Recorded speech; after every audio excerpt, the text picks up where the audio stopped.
Oklahoma City Thunder have just pulled off a massive win here in Indiana to tie up the series 2-2 and give them a shot to potentially even take a lead going back home to Oklahoma City. And what I wanted to do in this video is kind of break down exactly how they did it. So the first thing that we notice here about this Indiana Pacer defense is they're playing what we like to call an in-the-gap defense, where essentially if you drive this way, we're going to send a double. If you spin this way, we're going to send a double team, and we're going to hope our defense can rotate over, right? They're playing those gaps. But they're not just playing it for SGA, they're also playing it for Jalen Williams as well, which allows you to get open shots quickly, right? So what do I mean by that? When they send that fire, that double team, boom, we get the defense to kind of rotate over here and also here as well. But we see Andrew Nembhard kind of leaves his feet for a second to go contest his up fake. As we drive by, we're going to once again see them playing those gaps, right? If you come this way,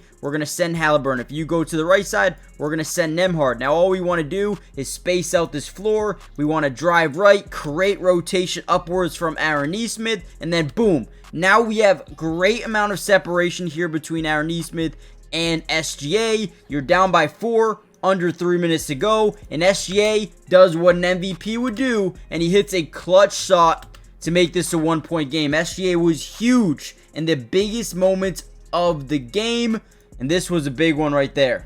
Now, in this video, I wanted to break down exactly what they did to win this game. And the first thing that stands out to me was a never give up mentality on every single possession. What do I mean by that? So right here, Jalen Williams decides, listen, I got an isolation. We're spreading the floor out. We're getting 2 guys in each corner. I'm just going to get this isolation. I know that I have the speed to drive and stop on a dime to pull up for a jump shot, right? So what they do here is exactly that. Boom. We get a little bit of separation. We pull up for, a jump shot that the OKC Thunder actually do like. Jalen Williams gets it up. But look at the non-stop hustle, the never give up mentality here. Ball's up. We get a hand on it. And sometimes that's all it takes, right? Getting the hand on it, and then boom, another opportunity. Get it out to SGA, and now you have a second chance opportunity down by 2.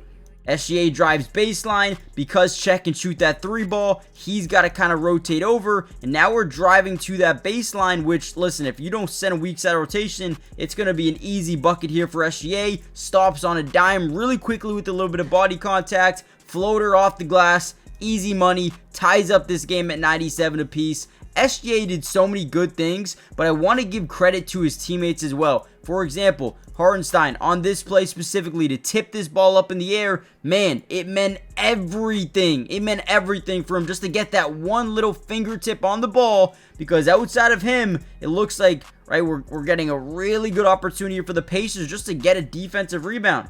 But no, Hartenstein gets a hand on it, resets it, and gives his offense another chance, man. Let's go. Here we go. Another perfect example of the never give up mentality. Once again, what do we notice? Whenever SGA gets his ball, the Pacers are playing what defense, right? We said it earlier, an in-the-gap defense. If you drive this way, boom, we're going to rotate him. If you drive this way, we're going to rotate him. So essentially what this does is create a one-on-one matchup that we're just going to shoot the ball. For the most part, we like the matchup. We're going to shoot the ball. We're not going to drive because we already know we're going to create a double team, which could, heighten the chances of a turnover, right? So SGA says, all right, boom, I'm going to put that right foot into the ground. I'm going to pull up this jump shot. But since they're playing that in-the-gap defense, we now have an opportunity to slot cut to the basket, right?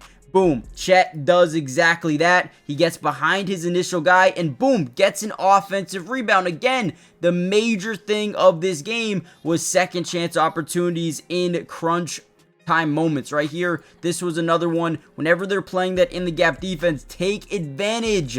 Go get a rebound. Great job here. And look at, what was actually really crucial? Alex Caruso saying, listen, I'm not going to get this rebound. Let me get out of here. Let me open up a space for my big man to kind of get down low. I mean, again, it's just the off-ball movement is beautiful. Alex Caruso deserves credit for that alone. He moves Nesmith out of the location and allows his big man, Chet, to get an offensive second chance rebound and get a putback. Let's go, boys.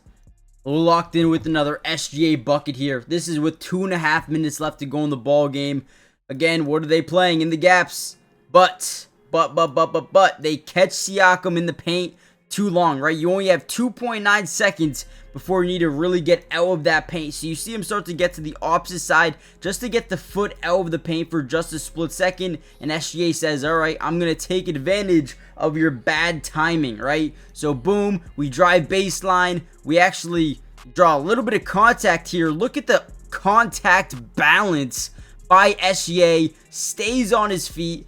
Fade away mid-range and gets it to go. I mean, that is beautiful. Once again, they're playing the in the gaps defense, right? This guy's here. If you're driving inside, yep, guess what? We're going to send that second, that fire, that blitz, that double team, whatever you really want to call it, right? But the other side, there's no one there, so they can't really play that gap.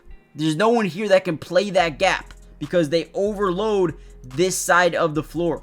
Right, so smart. Great offensive scheme here to allow SGA a one-on-one for a split second before they rotate that weak side corner back over. But again, contact balance is on whoa. Unbelievable job. Now, before we get any further into this video, guys, do me a big favor. Hit the like button if you want more Oklahoma City Thunder breakdowns throughout the entirety of this NBA Finals. It is now a 2-2 series. It can go anywhere from here. Give me your predictions down below. But most importantly, make sure you guys are subscribed to the channel if you haven't already done so.